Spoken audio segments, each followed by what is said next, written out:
Nice early bowl, lovely delivery early on to get rid of Alistair Cook. I'd like to show you just the setup though. So you slid one into him, and then this one, you must have been delighted with this. But I'd just like to talk to you about the way you go about it. The mindset, and also, if I just freeze it there, the different grips that you've got, just to get the seam going down like that, which was the slider into him, and roll it on a bit quicker, and then a bit more sort of overspin. If I give you that ball, for a youngster, what's the difference between the wrist position and where it's coming off the fingers to do those two different deliveries? I think it's more about how you cock the wrist before you deliver the ball. So I've got a couple of ways in which I cock my wrist. One is this, where it's a little more straighter. I try and just go underneath the ball and just try and undercut it. And the next one is probably where I cock it like this.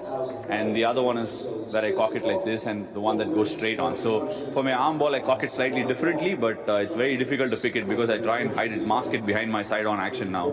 I've been working on my action for quite a bit now to try and make it as simple as possible and try and make sure that I'm masking my deliveries really well when I cock it, because cocking is where you get a lot of revs out of it. When you cock it like this, you can get a bit of top spin on it. The one that I got cooked with was not really a top spinner, but it was more like where I cocked it a little bit and just went over it with my index finger to try and get a bit of dip on it.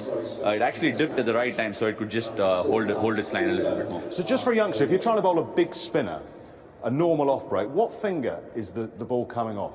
Which is the one that's imparting the power and the spin? No, for me it's more about, everybody's different. A lot of people actually say the index finger works a lot. For me, the more my ball sits on the middle finger, the longer it sits, I'm able to impart more revs on the ball with my index finger, so I try and grip it as deep as possible. This is not an ideal grip where you see the corner on my middle finger is somewhere here. Yeah. It's a little too low for some will probably say that's not the ideal grip.